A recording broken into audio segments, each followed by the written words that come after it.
নির্বাচিত সরকারকে আমরা নির্বাচিত করেছি, তারা সঠিকভাবে নিয়োগ করবে। তারা কিছু অংশ বেঠিক, কিছু অংশ সঠিক করে নিয়োগ করছে।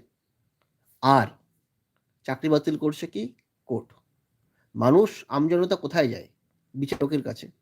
বিচার ব্যবস্থা সেই বিচার কাকে দিচ্ছে? কাকে দিচ্ছে? যারা নির্বাচিত সরকার, তাদের কি দুর্নীতি করার অধিকার বিচার ব্যবস্থা দিয়েছিল নাকি? তাদের বিষয়ে বিচার ব্যবস্থা কেন খড়গহস্ত হবে না? খড়গহস্ত কাদের বিরুদ্ধে? বিচার ব্যবস্থা আম নাগরিকের বিরুদ্ধে। কেন? মাটি নরম? বিচার ব্যবস্থার এই বিচার পর্ব আমজনতাকে কিন্তু সত্যিই ভাবাচ্ছে।